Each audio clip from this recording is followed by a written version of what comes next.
When it comes to wine and food pairings, balance is everything. Wine and food each impacts the taste of the other.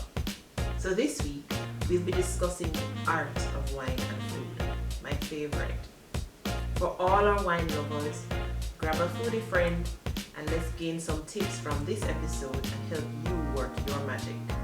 The aim of good food and wine pairing is actually to enhance your experience, stimulating greater pleasure than you would experience when you consume each item individually. Pairings actually should always take into account individual preferences first, as well as the basic interactions that exist between food and wine. So let's talk about the primary interactions. Keep this basic pairing idea in mind.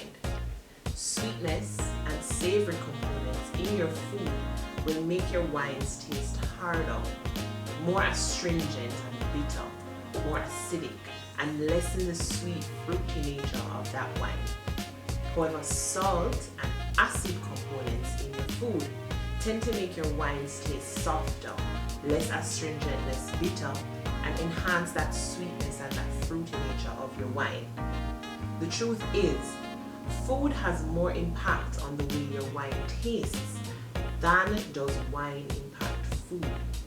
So we can approach pairing in two methods: congruent pairings and contrasting pairings. So let's talk about congruent pairings first. These allow for balance by simply amplifying the common base flavor elements between both the wine and the dish. So buttered popcorn and the buttery oaked chardonnays, or a light refreshing cucumber salad with a light refreshing Sauvignon Blanc. Contrasting pairings, however, create the balance between contrasting flavors, so think sweet and sour for instance. So a nice rich gooey mac and cheese with a crisp high acidity sparkling wine like Prosecco. This will cut the density of the dish and help to cleanse your palate at the same time. So sweetness. This heightens the perception of bitterness and acidity in wines and actually kills the perception of the fruitiness in your wine. So for sugary dishes, a great general rule to remember is that you have to select a wine that actually has a higher level of sweetness. Umami in foods. They heighten the perception of bitterness and acidity, and they increase that burn of alcohol in your wines. And umami can be very difficult to isolate and distinguish on its own. It's actually part of a whole flavor profile, influenced by other flavors like salt or even things from the cooking process. So it is good to note that most foods that are high in umami also tend to be high in salt. So acidity, this heightens the perception of body and sweetness and fruitiness, and actually decreases the perception of acidity in wines.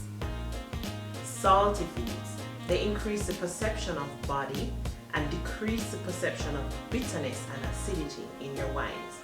Salt-based dishes are very wine-friendly components. Bitterness. Bitterness just heightens bitterness in wines, period. Spice or heat from pepper in dishes.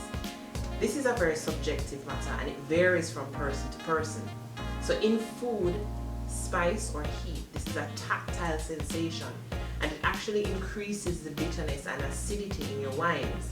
But most importantly, it increases that alcohol burn that you feel. You actually lose the rich, fruity nature of your wine. The alcohol in the wine also heightens the burning effect of the peppers and the spice elements in the dishes. A few final considerations for you. Try and ensure that the intensity of both the food and the wine match each other so that one does not actually overpower the other. Remember, acid and fat are a seemingly pleasing combination for many persons, as the acid in the wines actually cuts through the richness of the food, providing more of a cleansing effect on your palate. Sweet and salty elements, like let's say chocolate and peanut butter cups, or salted caramel, or brown sugar glazed bacon. The combination of sweet and salt actually appeal to many. subjective preference again. However, some very, very successful food and wine pairings have actually been birthed with this combination. So for example, sweet wines with salty blue cheese, for example. Wine and food is still very subjective, even though there are generally accepted approaches to the concept. Simplify your approach to this experience by focusing on the congruent versus the contrasting pairing methodologies, as well as aiming to create wine pairings that match the boldness or intensity